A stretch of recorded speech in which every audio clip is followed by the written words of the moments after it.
Hi, I'm Tom Marino. At Cone Resnick, we believe that all citizens need to be informed about the issues that affect their daily lives. That's why we're proud to support the programming produced by Caucus Educational Corporation and their partners in public television. Funding for this edition of Caucus, New Jersey has been provided by Celgene Corporation, committed to improving the lives of patients worldwide, JFK Medical Center, Berkeley College, the Allendorf Center, the Adler Aphasia Center, and by QualCare Inc., a local managed care company covering 750,000 New Jersey residents. Promotional support provided by NJ Biz, All Business, All New Jersey, The Star Ledger, and NJ.com, Everything Jersey, and by New Jersey Monthly, the magazine of the Garden State, available at newsstands.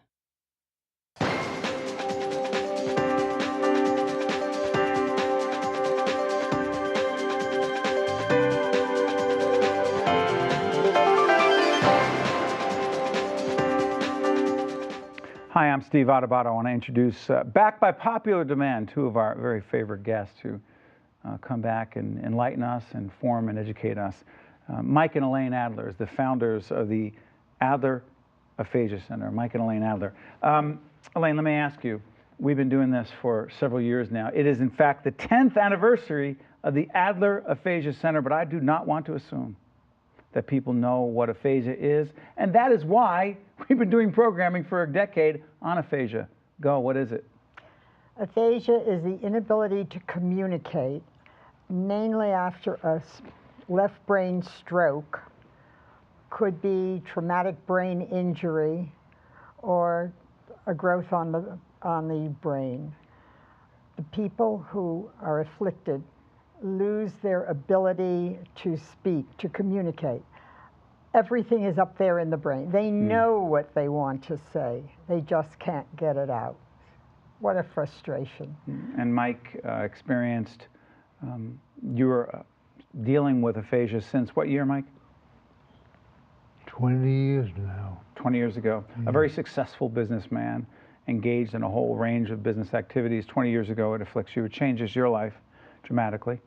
And for 20 years, you've been not just working on your own rehab, but this initiative, the Adler Aphasia Center, expanding dramatically. How has this changed your life, Mike? It's changed my life for the better. I can walk, I can talk.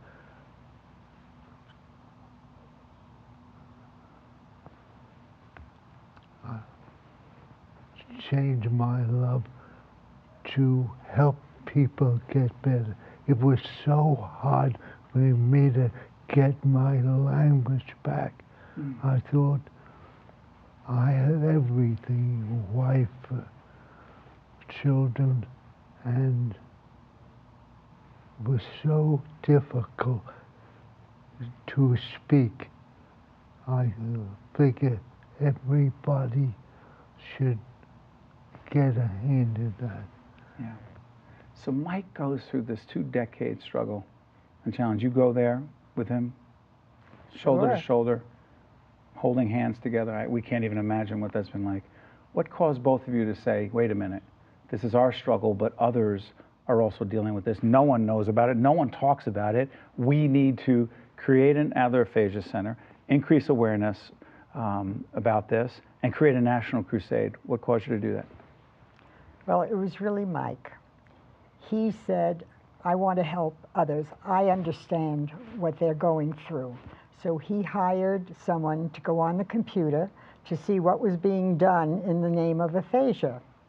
And very little she came back with, very, very little. But there's a woman in Tucson, excuse me, Arizona, who seems to be the guru of aphasiologists. And so I say, have aphasia, we'll travel. First we went to Arizona and we met Audrey Holland, who is still with us, growing an aphasia alliance of aphasiologists throughout the country who get together and discuss what they've learned and what they have been doing so that there will be progress. Okay, Mike was jumping right in on that. Go ahead, jump right in, Mike. The 20 years, you think people would know what aphasia is. At 9 and the 10 people, they hadn't heard the word, even though they have aphasia. And But hold on, Mike. The people who have it don't even know what it No. is. It's not really explained. The neurologists know that they can do nothing further, and they say, go home, you plateaued, there's nothing more we can do for you. They go home and they sit by themselves because they're afraid to even try to speak. So as we move forward, we're doing this program September 28th, the 10th anniversary gala, a huge gala, raising a lot of money. And let's talk about this new initiative, okay? Because the Adlers never rest on their laurels, right? They always want to move forward. There's a new initiative, the $250,000 goal, right? The Adlers, Mike and Elaine, committed to this, national leaders in this effort. If it were not for the Adlers, I have a feeling that even fewer people would know what aphasia is all about. You are matching dollar for dollar. Yes. Everything being raised Yes. toward the Adler Aphasia Center. Dollar for dollar, $250,000 is our goal. That money is going toward? Our new initiative. Our initiative is to spread not only the word, but to open new centers. We know the need and we know the frustration, as I said before, of both. Now, I take into consideration the caregivers as well as the person with aphasia. It's difficult on the person taking care of the aphasic and the family. So we try to ameliorate as much as possible. We make all their lives easier. And so if we can spread ourselves out into the country. Mike sits on the board of the National Aphasia Association, which will give information as to where and how other people are doing work with aphasics throughout the country. Mike, we have a long way to go here. This new initiative, this raising of $250,000 and hopefully beyond. Yeah. But you and Elaine are matching dollar for dollar. Yeah. Why are you doing that? I think the time is ripe for aphasia to spread across the country. We want to establish new communities, and the time is right. The government first time gave $12 million grant to Pittsburgh University and to study aphasia, and the time is now. Yeah, it is. It is. And by the way, before final words from Elaine, just want to remind folks that website has been up here the entire segment. Go on it, check it out. It has been 10 years we've been doing this programming.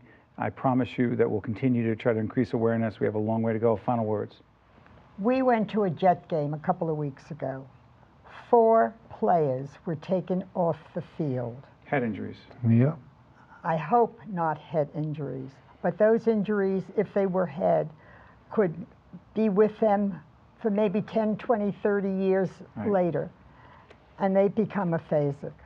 And yet people are not aware of the fact that they've got to be more cautious with their heads. We've got to continue to increase public awareness. By the way, check out the Mike and Elaine Adler public service announcement that you actually produced earlier today. You'll see it on public television, other stations. It's important to continue to increase public awareness in this. Mike and Elaine, thank you so much for being with us. Stay tuned. We'll be right back right after this. Thank you. If you would like more information on this program, or if you'd like to express an opinion, email us at info@caucusnj.org. Visit us online at caucusnj.org, or find us on Facebook at facebook.com/Steve Adubato, PhD. Dr. Leon Jeter is the chair of the Department of Criminal Justice at Berkeley College. Good to see you, Doctor. Well, glad to be here. Thank you very much. You have told our producers that studying criminal justice goes far beyond just being a cop and the idea of criminal justice. Yes. People are sometimes confused by what that means. Make Yes. the case. Criminal justice is more of just it's sort of a three-pronged process where you're talking about criminal justice is the whole system, not just law enforcement, which is one silo, courts, which would be your secondary silo, and corrections would be your third. And the fourth silo would be community corrections. So it's that whole umbrella from the moment of arrest to the reentry back into the community. And so it's all those things in between there, from nonprofit organizations, juvenile justice, elder abuse, substance abuse, all these kinds of things are part of that umbrella. When you say criminal justice, you're speaking about everything, not just one particular piece of it. You know, you've said, again, told our producers, but I've read this about you, that you've argued that our criminal justice system, as it relates to prisoner reentry, this whole, by the way, let's clarify prisoner reentry. A good friend of ours, John Clancy, who has been in this field for a long time, has been on the show, and he runs alternatives, if you will, to traditional correction systems. And he said, let's just remember something. 90% plus of those who are in prison out on the street will come back again. Let's not kid ourselves. So the whole lock them up, throw away the key mentality doesn't work. You say? I mean, you have to start thinking from the moment that arrest begins. When the person is arrested, you must start thinking, planning, and preparing for them to come home. And so what are you doing with them during that intervention? Rehabilitation services, maybe substance abuse issues, maybe mental health issues, maybe family dynamic issues. You have to start planning and treating the symptom if you want to cure the problem of criminality. 1 second, devil's advocate, before I go any further. Sorry for interrupting. Someone says, come on, doctor, that sounds nice. We don't have the time, we don't have the money, we don't have the patience. They did the crime, let them do the time. What happens in jail is not my problem. You say? What's society's problem? The idea is that you're talking about a situation where not improving or not changing someone's behavior becomes a bigger problem when you have recidivism. When the country's recidivism rate is about 65%, which means people are coming out not better than they were when they went in. Recidivism sounds a bit benign. Make the case. It's not. I mean, the idea is about providing the proper services to the individual. Recidivism means they're going to commit crimes again. Not necessarily commit a crime again. Sometimes it depends on how it's defined. The idea is whether a person commits a crime or violation, or maybe uses substance abuse as a violation of parole. Maybe parole or probation. And so it depends on how that concept is defined and used. That's sort of a slippery slope sometimes. But the idea is that what can you do that we know that prison does not work in all situations, but does work in some situations. I support punishment. There are different forms of punishment. And that's the kind of thing should not have a one-stop shop punishment for all. Every case is individualized. That's one thing about the criminal justice system. Every case is individualized, and punishment should be individualized to the individual as well. How do we get this way? I mean, I think you have a lot of issues. You look at the symptoms. I mean, educational system, unemployment, family dynamics, those kinds of things put people in different kinds of situations. The mental health issues, whether people are getting proper treatment and services, all these things, someone does not become an addict and then commits a crime after they become an addict, that kind of thing. So the issue is a lot of social dynamics are at play here, and it's not a one answer, but it's a group kind of thing. That's where offender reentry comes in, when it's not just one program that will stop recidivism. What else do they need? I shouldn't say they. Those who commit crimes. What more do they need in terms of services? I would say I think more than services. I think understanding. That the idea is that it may take a couple failures to get where you need to go. It may take more treatment, more hands-on. Professor Lobb, who's done research on life course theory, talks about is two things to reduce recidivism: gainful employment and a stable family. You put people in a good position in their lives, the probability is they may not make bad decisions. And if you have a good, strong support network, they may not make bad decisions. And so when you have broken homes and broken communities and the broken windows theory, things like that, these kinds of things occur over and over again. So you want to sort of, from a society standpoint of view, give people hope, give people opportunities, give people chances they can see the light at the end of the tunnel. And that's very important. If you talk to people who are in prisons and jails, they will tell you, they want a chance. They've made bad decisions, they've paid their times. Have some of them given up? A lot of times, and I think that's the sad part about it, you know, because when you're sort of labeled an offender and you can't, you know, apply for a job, there's a certain thing. New York, we're talking about drop the box on the application where have you been, are you a felon? That now you can't vote. You can't vote, can't do a lot of things, can't get certain jobs, can't get certain benefits. And so you're asking someone to spend years and, you know, months and years in prison and come out and not have any means of supporting themselves, supporting their family, supporting their children, and you're putting people sometimes in a very, you know, difficult situation. And so you're saying, stay crime free, be progressive, and we know how the economy is, we know how jobs are. For even a college student, jobs are difficult. But I look on your application. Yeah. It says you're a convicted felon. Yeah. I mean, but the issue with that is it says that, but it depends on how progressive that individual is, the employer is, because a lot of most? Yeah, most aren't in tune. Most have a sort of a shallow view of what an ex-offender or what someone who's previously been in jail would, so they sort of have a perception, an assumption about this individual. And what does it say to that young man or young woman, or maybe not so young? Yeah. Hey, wait a minute. Yeah. Why am I doing the right thing? Yeah. I mean, it's a tough challenge, but you have programs and services out there like, you know, Osborne Association, Fortune Society, programs who work with people day in and day out saying, listen, stay in the fight game, you can make a difference. I've worked with offenders for a lot of years, and I've seen people make that personal change, that people who've hit rock bottom and, you know, they have their jobs, have their homes, things like that. So people can change given the right circumstances. So I think that's very important for someone to not lose hope and to have the support of a community, which is critical, because if you're in a community and everyone turns their back on you, you're asking them to go, back to what they were doing before, and that's a difficult thing. You know, I understand. In the time we have left, I understand why you care about this as an academic, as a scholar. Why do you care individually as a person? Just from a human perspective, why do you care so much? I mean, I think the idea is that, you know, there are those of us in the communities who need help, and I think it's very important to reach and to give back to help those who can't help themselves. Where'd you grow up? I'm from South Carolina, originally from South Carolina. And to a point, you know, low country, and the idea where you come from a strong family bonds and you help those in your family, you help those in the community, and you see someone who's down and out or who's been challenged by society, who may not navigate the system. And so the idea is for folks like myself to say, we can do that for you, we can help you along the way, we can do the best we can, because if you do that, then you help the individual, you help the family, you help the community, you help society as a whole, and that's what it really boils down to. Really, it trickles out on the whole ripple effect, which is very important. And that's the heart of offender reentry as well, that giving back, that building bridges, that building collaborations, that's the critical piece. And the program at Berkeley is doing that.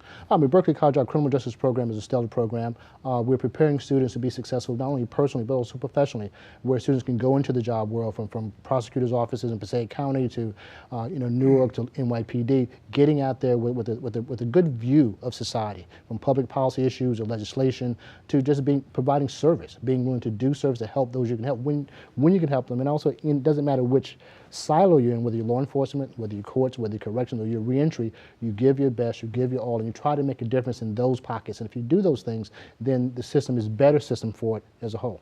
Thank you, Doctor. Well, thank you very much for having me. It's a subject that for those who choose to ignore it or think it's not affecting them, they make a terrible mistake. Absolutely. Thank you, Doctor. If you would like more information on this program, or if you'd like to express an opinion, email us at info@caucusnj.org. Visit us online at caucusnj.org, or find us on Facebook at facebook.com/Steve Adubato, PhD. Dave Huber is Senior Vice President and Chief Financial Officer at Horizon Blue Cross Blue Shield of New Jersey. And Brian Dean is Executive Director of Jersey Cares. Good to see both of you. Good to see you. We're here to talk about volunteerism, making a difference. And let's talk about the connection here. While we're talking about a coat drive, which is the 18th annual coat drive, right? Right. That's only one piece of a larger equation, right? Volunteerism overall. Why is your organization even involved with these guys? Well, first off, Horizon is a not-for-profit company, and we're a company that cares about doing more than just making money.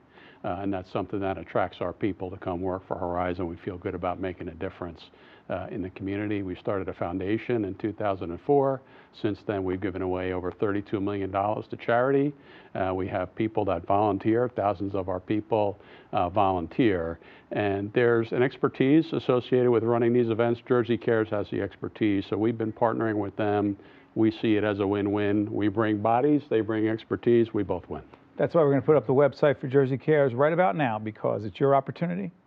We can bring it to you as partners with public television. We can bring it to you but only you can make a difference in volunteering. You see the Jersey Cares website right now. As people see it, they go on the site, tell them what it's about. What is Jersey Cares? We have over 100 projects that are available every month that anyone can sign up for. And they are one-time projects. You're not making a commitment to go back multiple times. Like, say, for example, you wanted to go volunteer at a homeless shelter. You might have to go through a training in order to do that. You might have to go back every Saturday for 6 months.